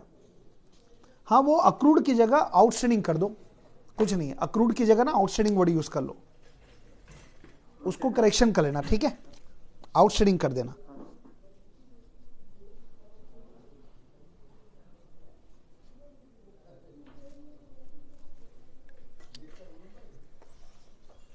इसके बाद 42, हाँ जी 42 में एक डाउट है। देखो यहां पे एक वर्ड लिखा है इंटरेस्ट ऑन लोन, अमाउंट दिया 300 रुपए। अब ये 8 नंबर में एक पॉइंट लिखा है प्रोवाइड इंटरेस्ट ऑन लोन और mortgage 6% per annum for 6 month. और यहां पे लोन और मॉर्गेज दिया 9,500 रुपए। तो हमने लोन दिया 9,500 का, और यहां पे क्या लिखा है कि 9,500 का जो लोन है उस पे 6% के हिसाब से 6 महीने का आपको ब्याज प्रोवाइड करना है, प्रोवाइड करो। तो ये जब अमाउंट देखोगे तो आ जाएगा 285। अब यहां पर एक डाउट ये आता है कि सर ये तो इंटरेस्ट ऑन लोन दिया है यहां पे 300 रुपए, तो ये तो फिर प्रीपेड हो गया। ऐसा कभी मत मानना। देखो आपको क्या बोल रहा है कि 285 का इंटरेस्ट प्रोवाइड करो, इसका मतलब ये हो गया कि ये 300 की एंट्री वो पास कर चुका है, लेकिन 285 की एंट्री और पास करनी है, प्रोवाइड करनी है, मतलब और पास करनी है। 300 का जो इंटरेस्ट है ना वो तो एंट्री हो चुका है, पर 6 महीने का इंटरेस्ट जो है ना वो और प्रोवाइड करना है, बोल रहा है और प्रोवाइड करो, मतलब उसकी एंट्री पास नहीं किया है। तो इसलिए हमको एंट्री पास करना पड़ेगा interest account debit to outstanding interest. अच्छा, वैसे भी एक चीज सोचो, आपको ट्रायल बैलेंस में 300 दिया है और यहां पे इंटरेस्ट कितना आ रहा है 6 महीने का, केवल 285 आ रहा है। तो 15 रुपए प्रीपेड अगर होता तो ये प्रोवाइड करने थोड़ी बोलता कि इंटरेस्ट प्रोवाइड करो, है ना? तो प्रोवाइड करने का मतलब ही क्या होता है, इंटरेस्ट और लगाना है आपको, तो ये प्रीपेड नहीं हो सकता। तो किसी भी लहजे से हम लोग इसको प्रोवाइड का मतलब हमको ये मानना पड़ेगा यहां पे कि हमको इंटरेस्ट और लगाना है, तो इससे 285 की एंट्री और पास। फाइनल अकाउंट का क्वेश्चन नंबर 43 अपन डिस्कस करें। चलिए, सबसे पहले प्रोविजन फॉर डाउटफुल डेट आपको दिख रहा है, provision for discount on debtor दिख रहा है, दोनों प्रोविजन बना हुआ है, ठीक है सर। इसके बाद देखो 12% इन्वेस्टमेंट परचेस ऑन 1 जुलाई 2017, इसका मतलब इन्वेस्टमेंट के ऊपर 12% का रिटर्न होगा और 1 जुलाई को परचेस किया है, इसका मतलब 9 महीने का आपको क्या मिलना चाहिए, इंटरेस्ट। वर्किंग आप देख लेना, ये मेरे ख्याल से कोई दिक्कत नहीं है। 10% टर्म लोन, मतलब लोन लिया उसके ऊपर 10% अपने को इंटरेस्ट देना है, और ये लोन कब लिया है, 1 जुलाई, मतलब इसके ऊपर भी 9 महीने का इंटरेस्ट होना चाहिए। ये हिडन एडजस्टमेंट है, ये आपको मालूम है। चलो आगे बढ़ रहा हूँ। हाँ, यहाँ पर एक पॉइंट दिया, loose tools are valued at 1250। मैं कुछ पॉइंट डिस्कस करने वाला हूँ। जैसे लूज टूल 1250 रुपए का रिवोल्यूशन हुआ है, जबकि यहाँ पर आप देखेंगे ना तो लूज टूल ट्रायल बैलेंस में कितना दिख रहा है, 3750। इसके पहले भी क्वेश्चन अपन ने डिस्कस किया था। देखो लूज टूल्स की वर्किंग दिखा रहा हूँ आपको, ये रहा loose tools, yes. Trial balance में दिया 3750 रुपए और रिवोल्यूशन करके अमाउंट कितना हो गया, 1250। तो लूज टूल्स का अकाउंट बना लो। ओपनिंग बैलेंस क्योंकि एसेट है, ओपनिंग बैलेंस 3750 है, क्लोजिंग बैलेंस 1250 है, बाकी जो डिफरेंस है उसको क्या मानेंगे, डेप्रिसिएशन। तो 2500 रुपए हो गया लूज टूल्स का डेप्रिसिएशन, ठीक है। आपको मालूम है पीएल अकाउंट में डेप्रिसिएशन जो है वो 25 दिखा देना। चलो आगे बढ़ रहे हैं। इसके बाद बी नंबर में क्या लिखा है, 300 रुपए पर मंथ के हिसाब से रेंट पेबल। तो महीने का 300 मतलब साल का 3600। आप ट्रायल बैलेंस में देखोगे तो 3000 रुपए का आपको रेंट दिखेगा, मतलब 600 रुपए का जो रेंट है वो क्या होगा, आउटस्टैंडिंग। तो एंट्री पास कर लेना, ठीक है सर। आगे देखो, इंश्योरेंस प्रीमियम जो है वो 30 जून 2018 तक का पेमेंट किया हुआ है और ट्रायल बैलेंस में इंश्योरेंस प्रीमियम दिया 3600। तो इंश्योरेंस प्रीमियम 1 साल का पे होता है ना। तो 3600 रुपए 12 महीने का है, तो 3 महीने का प्रीपेड हो गया, क्योंकि अप्रैल में जून ये 3 महीने अगले साल का है। तो 3 महीने का कितना हो जाएगा, ये जो अमाउंट आएगा ये हो गया आपका 900 रुपए। ये क्या कहलाएगा, प्रीपेड। 3600 में से 900 रुपए क्या है, प्रीपेड, तो उसको प्रीपेड में ट्रांसफर कर देना, ठीक है। इसके बाद अभी विशेष पॉइंट किसका है, डी नंबर। इसमें ध्यान से देखना, डेप्रिसिएशन क्या लिखा है, प्लांट एंड मशीन पे दिया है 10% परिणाम। जब परिणाम वर्ड दिया रहता है इसका मतलब होता है प्रपोर्शन। और प्रोपोर्शनेट का मतलब क्या हुआ, आपने प्लांट को जितने मैंने यूज किया उतने महीने का डेप्रिसिएशन लगाना है। जबकि ध्यान से देखो आगे क्या लिखा है, फर्नीचर पे 10% है, परिणाम वर्ड नहीं है। तो परिणाम वर्ड नहीं मतलब क्या होता है, फ्लैट लगता है। मतलब आपने कभी भी एसेट परचेज किया हो, सीधा सीधा 10% डेप्रिसिएशन लगाना है। आपको ये नहीं देखना है कि कितने महीने आपने यूज किया, ठीक है। और बिल्डिंग पर भी कितना बोला, 5%, परिणाम वर्ड नहीं है, मतलब फ्लैट लगेगा 5%। इस बात को ध्यान रखेंगे। चलो आगे बढ़ते हैं। डेटर के ऊपर बात कर रहे हैं। डेटर में एक बिल अपना श्याम का डिसऑनर था 10,000 रुपए का, वो भी शामिल है, ठीक है। ऐसा क्वेश्चन आ चुका है पहले। इसमें से आधा जो है ना इरिकवरेबल है। इरिकवरेबल मतलब क्या हुआ, डूब गया, मतलब 5,000 रुपए डूब गया। तो ये इसकी एंट्री पास करनी है आपको। एंट्री क्या बनेगा, bad debt account debit to debtor, ठीक है। इसके बाद create provision for discount on debtor 2% और प्रोविजन फॉर डाउटफुल डेट 10%। आपको दोनों प्रोविजन बनाने। आपको एक बात मालूम है कि जब भी डेटर के ऊपर प्रोविजन बनाना पड़ेगा तो पहले आप फाइनल डेटर निकालो और फिर पहले फाइनल डेटर में पहले बनेगा पीरियडी, और पीरियडी को माइनस करने के बाद जो डेटर आएगा उसके बाद मिलेगा provision for discount on debtor, ठीक है। इसके बाद इसके ऊपर मैं बात करूंगा, वर्किंग दिखाऊंगा आपको। हाँ, अभी और बढ़ता हूं मैं आगे। क्या बोला, आग लगी 25 मार्च को और 1,000 रुपए का गुड्स डिस्ट्रॉय हो गया। पूरा इंश्योरेंस था, पर इंश्योरेंस कंपनी बोलती है हम केवल 60% देंगे। मतलब अब सीधा एडजस्टमेंट है, मतलब एंट्री बनाओ। देखो एंट्री क्या बनेगा इसका, चेक करो। हाँ जी बेटा, इसकी एंट्री क्या बनेगा, 1,000 रुपए का अपना गुड्स डिस्ट्रॉय हुआ, इंश्योरेंस कंपनी 60% मतलब 600 रुपए देगी, देने का वादा किया है, एडमिट हुआ है। तो एंट्री क्या बनेगा, इंश्योरेंस कंपनी अकाउंट डेबिट 600 रुपए, loss by fire account debit 400 रुपए टू परचेस अकाउंट। अब कहाँ कहाँ जाएगा भाई, ये आएगा बैलेंस शीट के एसेट साइड में। ये लॉस बाय फायर है तो पीएल में आ जाएगा डेबिट में, और परचेस अकाउंट को क्रेडिट करोगे तो परचेस में से 1,000 रुपए माइनस होगा। इसका इफेक्ट हो गया, ठीक है। आगे बढ़िए, ये मैंने आपको बता दिया। फिर सीधा आ जाओ पॉइंट नंबर जे में। क्या लिखा है, वेजेस में 4,000 रुपए है जो कि साइकिल शेड फॉर एम्प्लॉय और कस्टमर। मतलब साइकिल शेड बनाया अपन ने कस्टमर के लिए, उसके लिए 4,000 रुपए वेजेस अपन ने दिया, उसको वेजेस में शामिल कर लिया। अब देखो यहाँ पे एसेट में ना, क्वेश्चन में ट्रायल बैलेंस में साइकिल शेड के नाम से कोई एसेट नहीं दी है, तो ये कुछ नहीं है, बिल्डिंग का पार्ट है। भाई बिल्डिंग में शेड भी तो बनता है, मतलब कुल मिला के 4,000 रुपए आपको बिल्डिंग को डेबिट करना था, आपने गलती डेबिट कर दिया वेजेस को।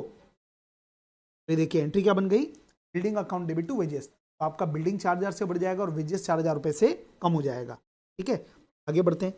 Remuneration of 2,000 paid to Ramu temporary employee debited to personal account, मतलब 2,000 रुपए एक एम्प्लॉय को पे किया, उसके पर्सनल अकाउंट को डेबिट कर दिया। अब देखिए पर्सनल अकाउंट मतलब क्या, आपने रामू को डेबिट किया तो ये माना जाएगा कि उसको डेटर में शामिल कर दिया, जबकि डेटर है नहीं, ये सैलरी को डेबिट करना था।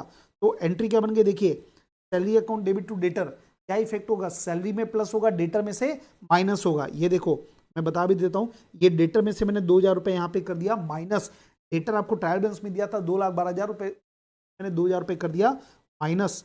चलो आगे बढ़ते हैं। हाँ, मशीन 1,90,000 की अपन ने परचेस किया है 1 जुलाई 2017 को, ठीक है, और वेजेस 10,000 रुपए पे किया, उसको हमने वेजेस में शामिल कर लिया। अब जरा ध्यान से देखो, आपको ऐसा नहीं बोला है कि मशीन परचेस किया उसकी एंट्री पास नहीं किया है, ऐसा नहीं बोल रहा है, आपको केवल एक जानकारी दे रहा है कि 1 जुलाई 2017 को अपन ने 1,90 की मशीन परचेस किया था।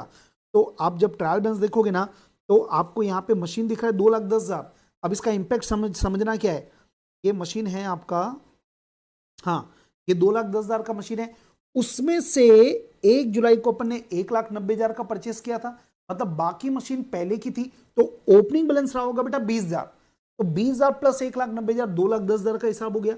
और अपन ने 10,000 रुपए का जो जाना चाहिए था मशीन में, अपन ने गलती से वेजेस में डेबिट कर दिया, तो उसकी एंट्री क्या पास होगा, machine account debit to wages, मतलब मशीन में प्लस होगा और वेजेस में माइनस होगा।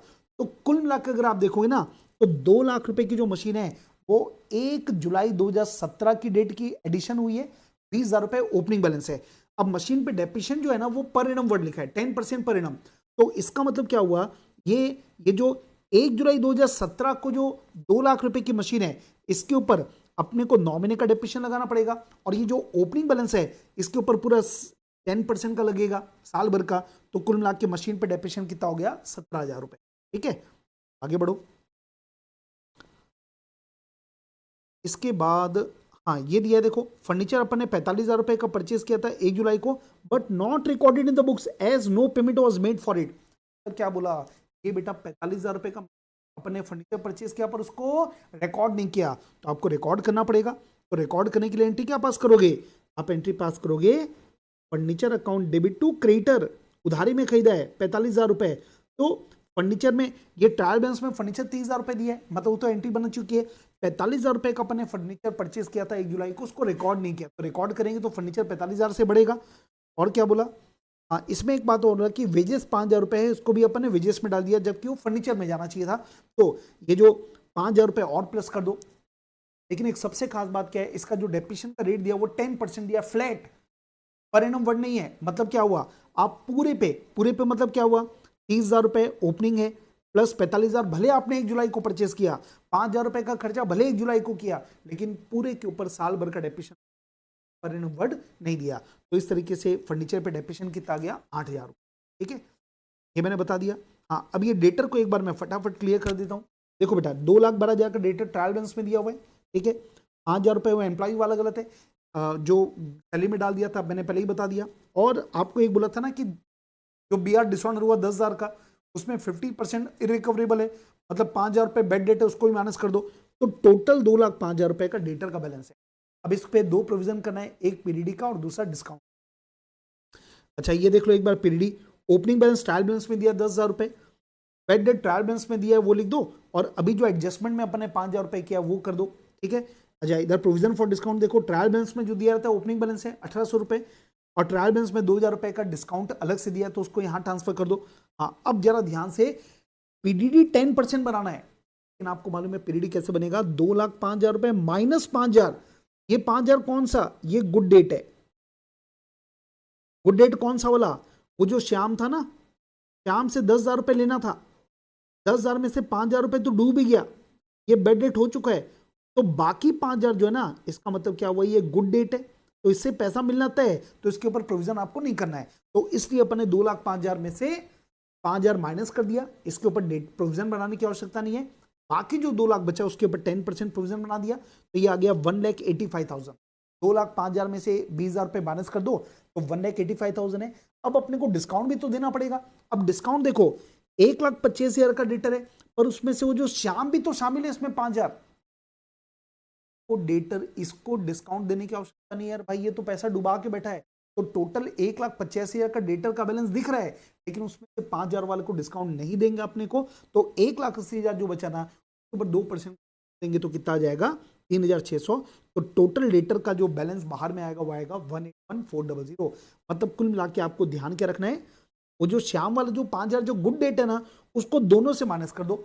मतलब ना तो उसके ऊपर डाउटफुल डेट का प्रोविजन बनेगा, ना उसको अपन डिस्काउंट देंगे, तो दोनों में से अपन ने 5000 रुपए माइनस कर, ठीक है। और क्या बचा, बस बेटा मेरे ख्याल से ना इसमें और कोई भी दिक्कत नहीं है, बाकी आप आराम से बना सकते हैं। तो 47 से स्टार्ट किए थे क्या होमवर्क अपना? सर 37। हाँ ठीक है, एक बार चलो 47 ले लेता हूं।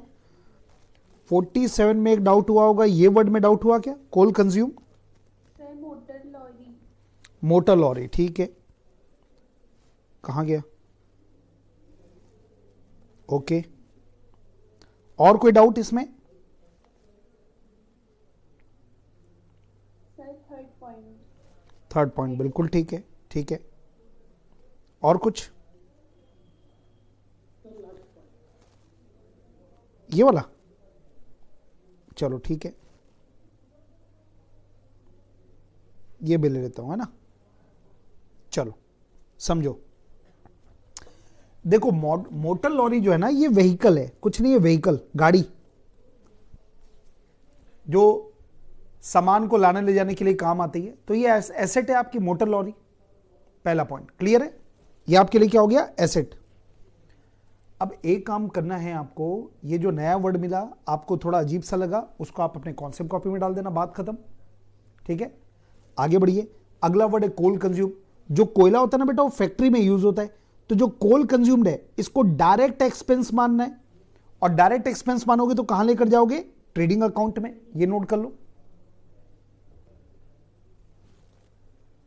अच्छा अब ये इस पे आता हूं, देखो क्या लिखा है, increase the provision of doubtful debt 5430। इसका मतलब क्या हुआ, करेंट ईयर में तुमको 5430 से प्रोविजन बढ़ाना है, इतने रुपए का प्रोविजन बढ़ाना है। एक ओल्ड प्रोविजन दिया है क्या आपको, old provision, just a minute,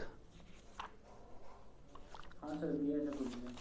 अच्छा ओल्ड प्रोविजन आपको दिया हुआ है, हाँ ये देखो आपको क्या बोला है, increase the provision for doubtful debt 2। एक बड़ा इंपॉर्टेंट वर्ड आ गया, 2 है, बाय नहीं है। इसका मतलब क्या हुआ मालूम है आपको, आपको बोलता है कि प्रोविजन को, ये जरूर से स्टार मार्क कर लो, जिसने भी पूछा बढ़िया डाउट है। थर्ड नंबर देखो वर्ड क्या लिखा है, increase the provision for doubtful debt 25430। इसका मतलब प्रोविजन को 5430 रुपए तक बढ़ाना है, मतलब तक लाना है, और तक लाना है मतलब क्या हुआ मालूम, ये क्लोजिंग बैलेंस आपको दे दिया 5430। प्रोविजन इतना रखना है, ये इसका मतलब है। क्या मतलब इसका, प्रोविजन को यहां तक लेकर आओ, 2 मतलब तक, यहां तक लेकर आओ, और यहां तक लेकर आओ मतलब इतना क्लोजिंग बैलेंस रखो। तो अब आप समझ रहे होंगे, इधर ओपनिंग बैलेंस है जो ट्रायल बैलेंस में वो आ जाएगा, ठीक है। अगर कोई बेड डेट वगैरह है तो वो यहां पर आ जाएगा, और बैलेंसिंग फिगर कहां चले आएगा, पीएल में। आया क्या समझ में, ठीक है। 47 नंबर आ गया, क्लियर। अच्छा एक बात बताओ, अगर 2 की जगह अगर होता बाय, तब क्या लगता है आपको क्या करना पड़ता? सर 5430 से पूरा बढ़ाना पड़ता है। हाँ मतलब इस बार एंट्री बनाते हैं, ये PL account debit to PDD 5430, ये भी लिख देना। बाय वगैरह आता मतलब क्या होता है, इतने रुपए से बढ़ाना है, मतलब बढ़ाओगे कैसे, पीएल से निकालोगे तभी तो बढ़ेगा। अगर 2 की जगह बाय शब्द आता तो आंसर क्या बनता, PL account debit to PDD. शब्दों का हेर फेर देखो आप, 2 और बाय कितना इंपॉर्टेंट हो गया।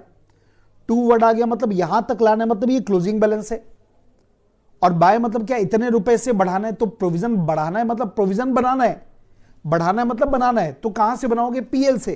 तो एंट्री क्या बनती है, PL account debit to PDD 5430 रुपए। एक शब्द भी पास या फेल करा सकता है भाई, सोच लो। कल आपने कोई इंटरव्यू अगर देखे होंगे, 199 तक आके रुक जा रहे हैं बेटा। अब यही सब छोटी मोटी गलतियां रह जाती होगी ना, सोचो ना, 2 और बाय का हेर फेर, 2 नंबर गया, 201 की जगह 199 आ गया।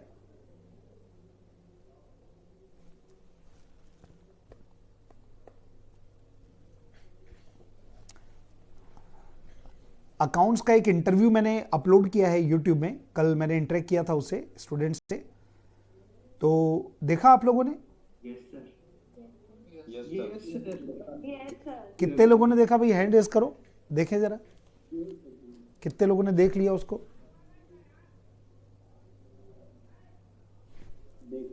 अच्छा, काफी लोगों ने, लगभग ओके, लगभग 67% लोगों ने देखा। बाकी लोग भी देखना, कहीं ना कहीं क्या होगा। और वो नॉन कॉमर्स स्टूडेंट, मतलब नॉन कॉमर्स भी क्या, बायोलॉजी वाला स्टूडेंट सोच के देखो आप, है ना, जिसके लिए एक नीम के जैसा है अकाउंट और मैथ्स करेले के जैसा, ऐसा मान लो, दोनों कड़वे कड़वे, मैथ्स और अकाउंट। बायो वाला स्टूडेंट के लिए सोच के देखो आप, और क्या परफॉर्म किया है उसने, है ना। तो काफी कुछ आप लोग को कॉन्फिडेंस आता है ये सब पढ़ के कि नहीं अपन भी कर रहे हैं, अपना भी हो सकता है। और जो जो आपको बातें अच्छी लगी होगी, जो आपको लगा होगा नहीं ये, कई बार होता है ना कि हाँ ये मेरे को बड़ा शानदार लगा ये पॉइंट, मतलब ये मैं अप्लाई करूंगा, ऐसा कुछ आप लोग को कुछ चीजों से कुछ आपको महसूस हुआ कि हाँ ये जबरदस्त चीज हो गई, ऐसा कुछ किसी का कोई व्यू कोई शेयर करना चाहेगा?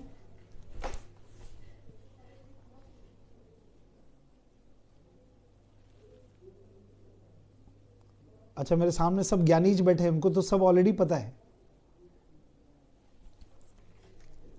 चलो बहुत अच्छी बात है बेटा, सब पता है तो। योगेश, हाँ सर मुझे उनका टाइम वाला पॉइंट बहुत अच्छा लगा सर। जैसे सर आप टाइम बोलते थे कि 45 मिनट या 50 मिनट बनना चाहिए, इससे सर 5 मिनट पहले या हाँ बनता है तो अच्छा लगता है। हाँ, एकदम सही बात है। बहुत बहुत बढ़िया पॉइंट था वो कि मतलब क्या होता है, अगर मैं केवल बोल दूं ना कि होमवर्क है और टाइम टारगेट नहीं दूंगा ना, तो पता चला आप दिन भर बना रहे हो और खत्म भी नहीं हो रहा है, एक छूट रहा है। मतलब टाइम टारगेट बहुत बड़ी चीज होती है, मतलब ओवरऑल पूरी लाइफ में टाइम टारगेट बहुत बड़ी चीज होती है। कोई काम करना है ऐसा मत सोचो मेरे को ये काम इतने समय तक करना है, बहुत फर्क आ जाता है, आपकी एनर्जी लेवल में फर्क आ जाएगा, देख लेना, आपकी एनर्जी लेवल में बढ़ जाएगा, आपका परफॉर्मेंस बढ़ जाएगा, आप एक बार करके देखना। तो ये जो टाइम टारगेट जो मैं देता हूं ना, उसका रीजन ये होता है कि आप दौड़ना है, आपको ऐसा आराम आराम से नहीं करना है। आराम आराम से करके क्या होगा, पूरा दिन घोल दोगे, बोलोगे अकाउंट में मतलब पता नहीं 3-3 हमको सवाल मिले हैं, बहुत होमवर्क मिलता है, ऐसा बोलने लग जाओगे। ठीक है, तो पता रहना चाहिए कि भैया 40 मिनट का होमवर्क है, कोई 45 मिनट का होमवर्क है, कोई बड़ा भारी होमवर्क नहीं मिला है आपको। तो ये टाइम टारगेट बहुत जबरदस्त एक्चुअल में, मैं भी आप जो बोले ना योगेश, मैं एकदम सहमत हूं। सबके लिए चीजें एप्लीकेबल होती है, कुछ ये सामान्य नियम होते हैं, यूनिवर्सल लॉज, जो केवल फाउंडेशन में नहीं, ये पूरे फाउंडेशन सीए की बात नहीं है, पूरे लाइफ लॉन्ग तक साथ में चलते हैं, जो हमेशा आपको आगे बढ़ाते हैं। वो ये एक पॉइंट है जो यूनिवर्सल लॉ है। टाइम टारगेट बना के चलो, चीजों को बहुत फायदा मिलेगा, काम तेजी से होता है, काम अच्छा होता है, एनर्जी के साथ होता है, बहुत फायदा मिलता है।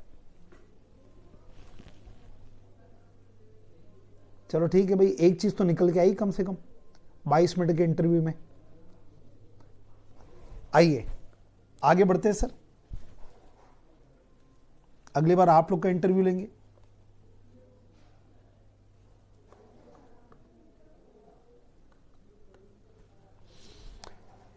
इसके बाद 4th नंबर क्या बोल रहा है, right of 1/2 of advertisement expenses. Advertisement के खर्चे को आधा राइट ऑफ करो। और जब भी देखो राइट ऑफ वर्ड आता है, मतलब क्या होता है, पीएल में डालो, मतलब इतना रुपए आपको पीएल में डालना है, तो आप क्या करोगे, एडवर्टाइजमेंट के आधे को पीएल में डालोगे, तो आधा बचा हुआ कहां दिखाओगे, अगले साल लेके जाना है, मतलब बैलेंस शीट के एसेट में। वो डेफर्ड रेवेन्यू याद है ना आपको, ये वही है। चलो आगे बढ़ो। Write off 10% on motor lorry and planter machine, कुछ नहीं है सर, राइट ऑफ करो मतलब क्या हुआ, डेप्रिसिएशन लगाओ, क्योंकि डेप्रिसिएशन पीएल में डालते हो ना, तो ये वही हो गया, राइट ऑफ करो। अब एक 49 में जो क्वेश्चन नंबर 49 है, इसके ऊपर डिस्कशन करते हैं। क्वेश्चन नंबर जो 49 है ना, इसमें देखिए एक सबसे पहले आपको क्या बोला है, रीराइट द ट्रायल बैलेंस, मतलब ट्रायल बैलेंस गलत बना हुआ है, इसको पहले तो सही करना है। ठीक है, ये आरटीपी में 22 का क्वेश्चन है, देखो आप। अब आपको दिया क्या है, ओपनिंग स्टॉक दिया है क्वेश्चन में, क्लोजिंग स्टॉक दिया है। आपको मालूम है कि दोनों तो आ नहीं सकता, कोई एक ही आएगा, पक्की बात है। चलो आगे बढ़ते हैं, अब कैसे पता चलेगा। और इसके बाद दिया है परचेस, पहले मैं इससे रिलेटेड बात कर रहा हूं, फिर दे दिया परचेस आपको। तो अब देखो, अगर परचेस वर्ड दिया है इसका मतलब क्या हुआ, क्लोजिंग स्टॉक की एंट्री पास नहीं हुई है। तो इसका मतलब हमको ट्रायल बैलेंस में क्या क्या आएगा हमारे, एक परचेस आएगा और दूसरा ओपनिंग स्टॉक आएगा, क्लोजिंग स्टॉक ट्रायल बैलेंस में नहीं आएगा। अगर परचेस की जगह आपको एडजस्टेड परचेस होता या कॉस्ट ऑफ गुड्स सोल्ड होता, तो उस केस में हमारे ट्रायल बैलेंस में एडजस्टेड परचेस और कॉस्ट ऑफ गुड्स सोल्ड आता और क्लोजिंग स्टॉक आता, फिर क्या नहीं आता, ओपनिंग स्टॉक नहीं आता। पर यहां पर परचेस वर्ड दिया ना, तो इसका मतलब हमारे जो नया जो रिवाइज ट्रायल बैलेंस उसमें क्या आएगा, सही ट्रायल बैलेंस में क्या आएगा, एक परचेस आएगा, दूसरा ओपनिंग स्टॉक आएगा, पहली बात। तो ये क्लियर हो गया। अब एक वर्ड आता है डिपॉजिट विद एक्स, का मतलब क्या होता है। देखो डिपॉजिट विद एक्स का मतलब क्या हुआ, हमने पैसा एक्स के पास जमा किया है, तो अगर हमारा पैसा कहीं जमा है तो हमारी एसेट है, तो ये कहां जाएगा, ये बैलेंस शीट के एसेट में आ जाएगा। खत्म सर, ये भी पॉइंट एक डाउट हो गया, क्लियर। अब एक पॉइंट नंबर टू में क्या लिखा देखो आप, स्टॉक वैल्यूड एट 2000 रुपए का स्टॉक था, डिस्ट्रॉयड बाय फॉर 25 मार्च को डिस्ट्रॉय हो गया 2000 रुपए का गुड्स, और इंश्योरेंस कंपनी ने क्लेम एडमिट कर लिया 1500, लेकिन पेमेंट किया है अप्रैल में, मतलब अगले साल। तो इस साल पेमेंट तो नहीं किया ना, तो अब इस साल मैं एंट्री क्या बनाऊंगा, पहले एंट्री बनाते हैं अपन। इंश्योरेंस कंपनी से पैसा लेना है तो उसको डेबिट कर लो 1500 रुपए से, लॉस हो गया तो लॉस बाय फायर को डेबिट कर दो, 1500 रुपए अपने को नहीं मिला, और 2 कर दो परचेस, कितना, 2000 रुपए। अब इस एंट्री का क्या क्या इफेक्ट होगा, ये जो इंश्योरेंस कंपनी को आपने डेबिट किया ये बैलेंस शीट के एसेट में आएगा, क्योंकि हमको इंश्योरेंस कंपनी से पैसा लेना है, एसेट हो गया। अब ये जो लॉस बाय फायर आपने 500 रुपए डेबिट किया है, ये तुम्हारे पीएल अकाउंट के डेबिट में आएगा, क्योंकि अपना लॉस है। और परचेस को क्रेडिट करोगे तो परचेस में से कम होगा। अब आपको जो सॉल्यूशन दिया गया ना, उसमें इसको परचेस में से माइनस करके नहीं दिखाया है, बल्कि आपको क्रेडिट साइड में दिखा दिया। 2000 रुपए जो है ना, ये क्रेडिट साइड में दिखा दिया, गुड्स डिस्ट्रॉयड बाय फायर। तो एक ही बात है, मतलब आप परचेस में से भी माइनस करते सकते हो 2000 रुपए, अगर परचेस में से माइनस करोगे ना तो इधर मत लिखना, और बेटर यही होगा कि आप एंट्री के अनुसार करोगे ना तो परचेस में से माइनस करके दिखा दो, वो ज्यादा बेटर होगा। तो ये हो गया आपका क्वेश्चन नंबर 50 देखते हैं। 50 नंबर में क्या लिखा देखो आप, क्या क्या खास पॉइंट है इसमें। एडजस्टमेंट नंबर 4, 5 और 6, ये 3 एडजस्टमेंट क्लियर कर रहा हूं। पहला नंबर एडजस्टमेंट देखो, 4th number, personal purchase of Manan 1200 रुपए का था। पर्सनल परचेस ऑफ मनन का परचेस था 1200 रुपए का, had been recorded in purchase day book, उसको हमने परचेस डे बुक में रिकॉर्ड कर दिया। तो इसका मतलब क्या हुआ देखो आप, सही एंट्री क्या बनना चाहिए था, हमने मनन जो कि बिजनेस का ओनर है उसके लिए गुड्स परचेस किया, तो हमको एंट्री बनाना चाहिए था drawing account debit to creditor, Manan के लिए गुड्स खरीदा, तो एंट्री क्या बननी चाहिए थी अपनी, drawing account debit to creditor, क्योंकि मनन बिजनेस का मालिक है, पर हमने परचेस बुक में डाल दिया, मतलब हमने एंट्री क्या बना दिया, purchase account debit to creditor 1200 रुपए। अब जब आप इसको रेक्टिफाई करोगे तो रेक्टिफिकेशन एंट्री क्या पास होगी, ड्रॉइंग को डेबिट करना था, आपने नहीं किया, अब डेबिट कर दो, और परचेस जो गलत डेबिट हो गया उसको क्रेडिट कर दो। तो अल्टीमेटली क्या होगा, ये ड्रॉइंग जो है कैपिटल में माइनस हो जाएगा, और ये परचेस में से माइनस हो जाएगा। परचेस आप क्रेडिट कर रहे हो तो 2 इफेक्ट आ गया। ये हो गया आपका एडजस्टमेंट नंबर 4। नेक्स्ट अगला पॉइंट देखते हैं। 5 नंबर क्या लिखा है, interest on bank loan shall be provided for the whole year. आपको जानकारी दे रहा है कि बैंक का जो लोन है ना उसके ऊपर साल भर का आपको ब्याज देना है। तो बैंक का लोन देखो तो ये देखिए, बैंक का लोन कितना है, 14%, 40,000 है, तो 40,000 रुपए का साल भर का इंटरेस्ट आपको देना है बोल रहे हैं। तो 40,000 का 14% निकाल लो, कितना आ रहा है, 40,000 इंटू 14%, यह आ गया 5,600। मतलब हमारे इंटरेस्ट का खर्चा कितना है, 5,600। अब ये लिख क्या रहा है देखो, नीचे में क्या लिखा है, बैंक इंटरेस्ट 2200, मतलब इसमें से 2200 की एंट्री बना चुका है, माइनस 2200, 5,600 रुपए इंटरेस्ट देना है साल भर का, उसमें 2200 की एंट्री बना चुका है, तो बचा कितना, 3400। ये 3400 का जो इंटरेस्ट है ये क्या है, आउटस्टैंडिंग। तो इसकी एंट्री क्या पास करोगे आप, interest account debit to outstanding interest.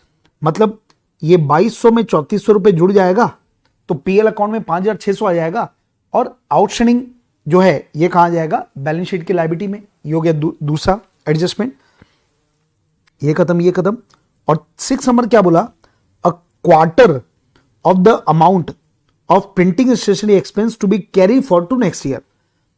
Printing stationery का जो खर्चा ना, उसका क्वार्टर का मतलब होता है 1/4। जैसे हाफ का मतलब 1/2 होता है, वैसे क्वार्टर का मतलब क्या होता है, 1/4। तो प्रिंटिंग स्टेशनरी जो खर्चा है ना, उसका 1/4 को अगले साल लेके जाना है।